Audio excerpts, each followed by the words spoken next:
Hello friends, welcome to my channel learn English with Jerry.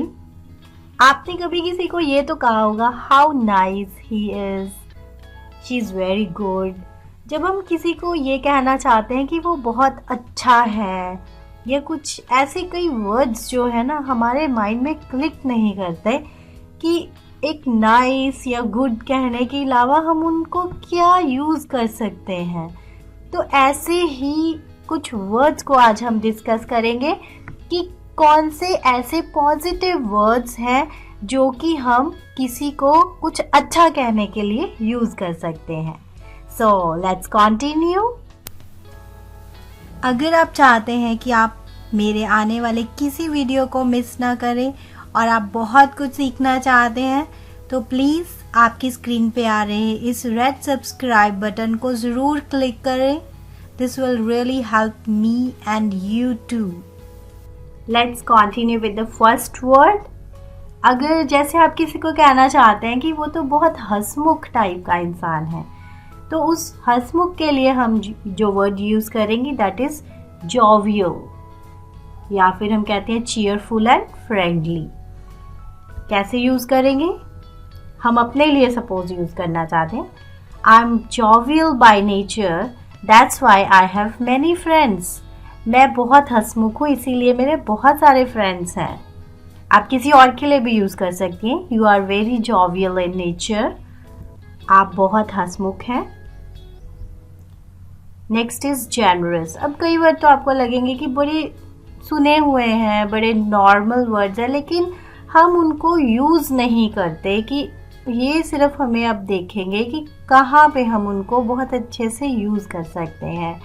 अब generous जैसे word है कि जैसे कोई बहुत दयालु है, जैसे वो बहुत चैरिटी करता है, चैरिटेबल एंड काइंड। कैसे यूज़ करेंगे? जैसे किसी को हम कहना चाहते हैं कि आप तो बहुत दयालु हैं, यू आर सो जेनरस, या वो बहुत दयालु है, he is very generous. Affectionate, Snehi, having और डिस्प्लेइंग टेंडर फीलिंग, जैसे किसी को देख के बड़ा प्यार आता है, अफेक्शनेट, या कोई किसी को बहुत प्यार करता है तो अफेक्शन वर्ड हम उसके लिए यूज़ करेंगे। जैसे किसी एक छोटे बच्चे को देख के हमें लगता है तो हम कह सकते हैं योर बेबी सो अफेक्शनेट, कितना प्यारा बच्चा है। चीयरफुल, अब चीयरफुल वर्ड एक और जो है अभी हमने जॉवियल यूज़ किया, उसी का एक सिनोनिम है दैट इज़ ऑल्सो हंसमुख, फुल ऑफ चीयर और in good spirits. He is a cheerful boy. Next is perky. Perky जैसे हम कहते हैं किसी को कि वो तो इतना फुर्तीला है या वो तो काम करने में इतनी फुर्तीली है, बहुत एनर्जेटिक और लाइवली है, तो उस केस में हम वर्ड यूज़ कर सकते हैं दैट इज़ पर्की। अब जैसे कोई ओल्ड लेडी के लिए हम यूज़ कर रहे हैं, she is a perky little old lady. Wise, wise भी आपने शायद सुना होगा, बुद्धिमान। जैसे कि कोई बड़ी जल्दी इजीली डिसाइड कर पाता है कि क्या सही है और क्या गलत, उसके लिए हम वाइज वर्ड यूज़ करेंगे। Having the power of discerning and judging properly as to what is true और राइट। अब जैसे हम इसको एक मदर के लिए यूज़ करना चाहते हैं, she is a very wise mother. Considerate, considerate है कि लाइक कोई जैसे कोई बहुत ध्यान रखने वाला होता है, दूसरों को बहुत कंसिडर करने वाला होता है, बहुत अच्छे से ट्रीट करने वाला होता है, रिस्पेक्ट देने वाला होता है, दूसरों के बारे में सोचने वाला होता है, तो उसके लिए हम यूज़ कर सकते हैं वर्ड कंसिडरेट। जैसे कि फादर के लिए यूज़ किया, ही is a considerate father. Modest, अब ये जो वर्ड है दैट इज़ कि कोई जैसे कई लोग होते हैं बहुत दिखावा करते हैं, और कोई ऐसे होते हैं कि सब कुछ होते हुए भी बिल्कुल भी दिखावा नहीं करते, तो उसके लिए हम वर्ड यूज़ करेंगे मॉडेस्ट, जो कि बिल्कुल प्रिटेंशन से फ्री होता है, फ्री फ्रॉम प्रिटेंशंस, मतलब किसी भी तरह का प्रिटेंड नहीं करता किसी भी चीज़ को। और इसको यूज़ करेंगे कैसे? यू आर टू मॉडेस्ट, आप तो बहुत ही मॉडेस्ट हैं, मीन्स कोई दिखावा नहीं करते। सीरियस, विचारवान, हम इसको कह सकते हैं हिंदी में सिंसियर, जो कि जैसे हम कई बार बच्चों को के बारे में ही बात करते हैं कि अब तो वो बहुत सीरियस हो गया या बहुत सिंसियर हो गया पढ़ने में, तो उस केस में जैसे हम इसको कैसे यूज़ करेंगे, he has become serious now regarding studies, what ever हम कह सकते हैं किसी भी चीज़ के बारे में। Next is loyal. Loyal means विश्वसनीय। अब फेथफुल आपने सुना होगा, इसका एक रिफाइंड वर्ड आप यूज़ कर सकते हैं, इसका सिनोनिम है, दैट इज लॉयल। अब जैसे है कि हम कहना चाहते हैं कि वो तो अपने बॉस का बहुत विश्वसनीय है, he is loyal to his boss. Obedient, obedient आज्ञाकारी, ये हम बच्चों के लिए, सर्वेंट के लिए या किसी के लिए यूज़ कर सकते हैं कि जो हमारी बहुत बात मानता हो। Willing to comply with an order और रिक्वेस्ट, जो कि हमारा कहना बिल्कुल नहीं मोड़े, उसके लिए हम यूज़ कर सकते हैं। जैसे अब अगर पेरेंट्स के लिए हम यूज़ करें, she is obedient to her parents, किसी बच्चे के लिए यूज़ कर रहे हैं।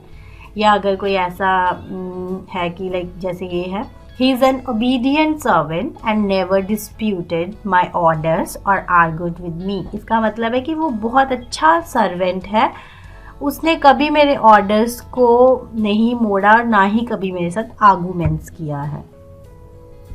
Next is beautiful. ये हम किसी भी जो बहुत सुंदर दिखने वाला है उसके लिए यूज़ कर सकते हैं, किसी पर्सन के लिए, किसी भी चीज़ के लिए। तो कैसे यूज़ कर सकते हैं, जैसे हम किसी की तारीफ़ ही करना चाहते हैं, you are the most beautiful women I have ever seen, या फिर you are the most beautiful girl I have ever seen. Graceful, ये देखो ब्यूटीफुल और ग्रेसफुल एक तरह से एक जैसे ही वर्ड्स हैं, लेकिन ब्यूटीफुल होता है जो दिखने में बहुत सुंदर है।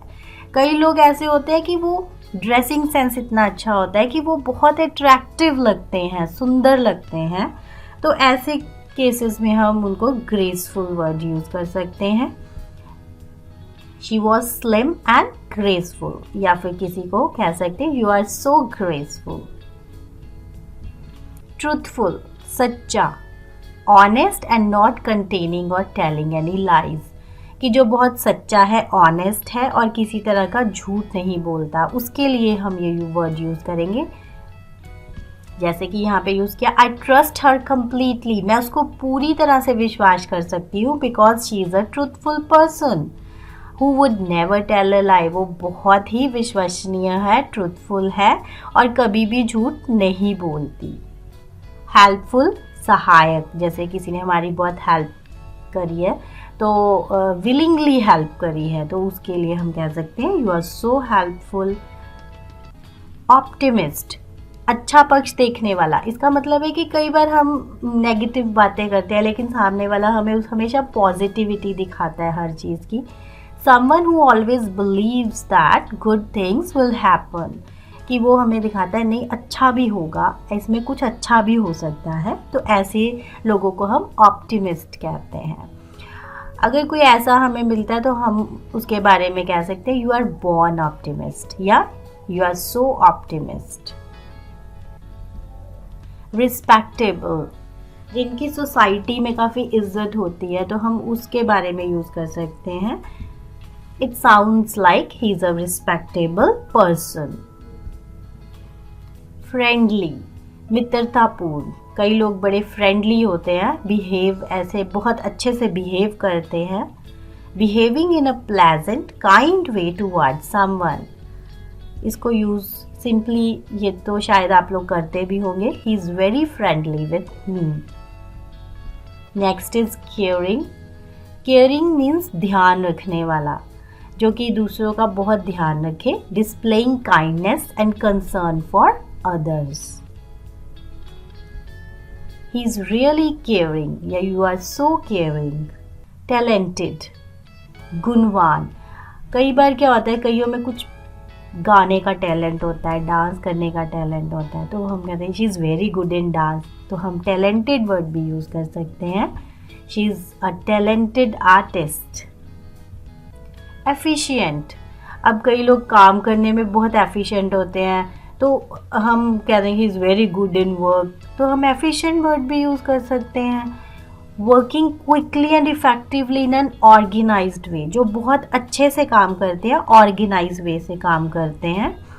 तो उसके लिए कैसे यूज़ करेंगे? She is an efficient and reliable assistant, ये अगर हम किसी असिस्टेंट की बात कर रहे हैं। डिसिप्लिन्ड, अनुशासन प्रिय, the practice of training people to obey rules. ये है कि डिसिप्लिन के बारे में लिखा हुआ है कि डिसिप्लिन क्या होता है, कि कुछ रूल्स के अकॉर्डिंग किसी को ट्रेन करना। तो जब वो ट्रेंड हो जाता है तो हम कहते हैं डिसिप्लिन्ड। तो इसको यूज़ कैसे करेंगे? ही is very disciplined person.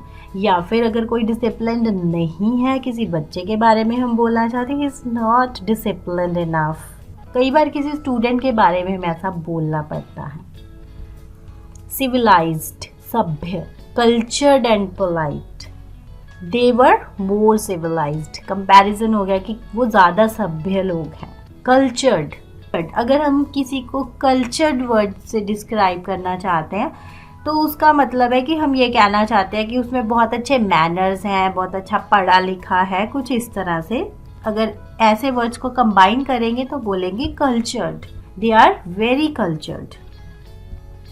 Jolly, jolly जैसे कोई बंदा है वो बहुत मिलनसार है, हमें बड़े प्यार से मिलता है, बहुत खुश रहता है जब भी देखो, तो उस केस में हम कह सकते हैं she is a jolly sort of person. किसी को डिस्क्राइब करें कि बहुत मिलनसार है, बहुत हैप्पी है, और इस तरह से हम बोल सकते हैं। Thanks for watching my videos. Please don't forget to hit the like and subscribe button. आपकी तरफ से आए हुए लाइक्स और जो सब्सक्राइब्स हैं वो मुझे नए वीडियो बनाने के लिए बहुत मोटिवेट करते हैं। Thank you so much.